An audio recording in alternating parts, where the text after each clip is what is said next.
تحذير كابي للتيك توكر أسماء إسماعيل، حذرتها من ناس حواليها وقالت لها تتحبسي.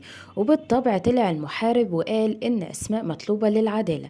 تفاصيل كتير هنشوفها مع بعض، بس في الأول صلوا على النبي. اللي ما يعرفش مين أسماء إسماعيل فهي تيك توكر دلوقتي بقت من أهم الداعمين. الحوار من البداية كانت أسماء ديت بتطلع الأول مع مامتها على التيك توك.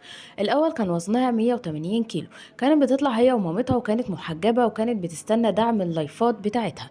وفي الأول كان بينزل لها دعم حاجة كده إيه بالنسبة لدلوقتي تبقى بسيطة جدًا أو حاجة لا تُذكر تمامًا وسط اللي هي فيه دلوقتي. وأول ما الهدايا بدأت تكتر عندها بدأت إن هي تتجه لعمليات التجميل وكمان عمليات التكميم. وعملية التكميم نزّلتها 100 كيلو، وبدأت إن هي تهتم بجسمها جدًا زي ما إحنا بنشوفها دلوقتي. وبعديها على طول قلعت الحجاب. ومن بعد وفاة باباها بدأت إن هي تطلع هي ومامتها على اللايفات التيك توك، وبدأت تعتمدها كهواية. وبعديها على طول هي خلاص بقت دي شغلانتها. وقالت لفظيا قبل كده: انا ايه اللي يهني يخليني انزل اشتغل في شغلانات واخلي حد يتحكم فيا ويقول لي اصحى امتى وانام امتى واروح امتى واجي امتى وما اتاخرش ويقعد يخصم لي في خصومات لو عملت اي خطأ، بما ان انا قاعده هنا بكرامتي ومعززه مكرمه بكل احترامي وبينزل لي احسن دعم. واحده واحده بدأ الدعم عندها يكتر جدا لحد ما هي كمان بقت داعمه بتدخل للناس المبتدئه او الناس اللي عندها هوايات وبتبدأ ان هي تدعمها. بس للمصداقية مش أي حد أسماء بتدخل إن هي تدعمه، بتدعم جزء معين، والهدف من الموضوع ده إن هي تبقى التوب على التيك توك. وفعلا ده اللي حصل. أسماء إسماعيل مفيش حد يعرفها على أبليكيشن التيك توك، هي ومجموعة بنات معروفين الخمسة دولت يبقى هم التوب على التيك توك، منهم بينزل لهم أقوى دعم ومنهم هم أصلا داعمين.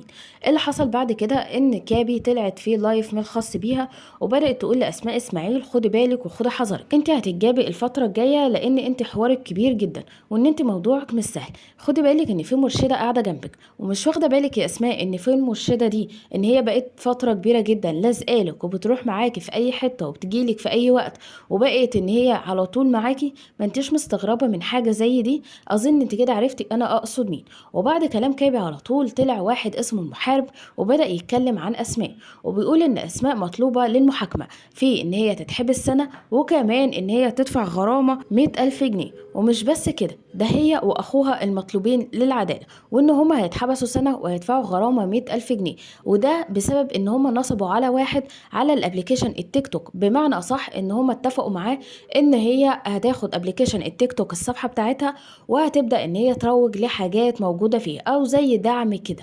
وهي خدت المقابل 1,100,000 وقالت ان هي هتقسم الارباح ما بينهم، بمعنى ان هي هيجيلها الهدايا ديت بسعر قليل. يعني الأول زي مثلا هنقول إن الحاجة حقها 100,000 هتجيلها ب50,000، وهي هتبيعها للناس على ابلكيشن التيك توك بحوالي 100 و1000.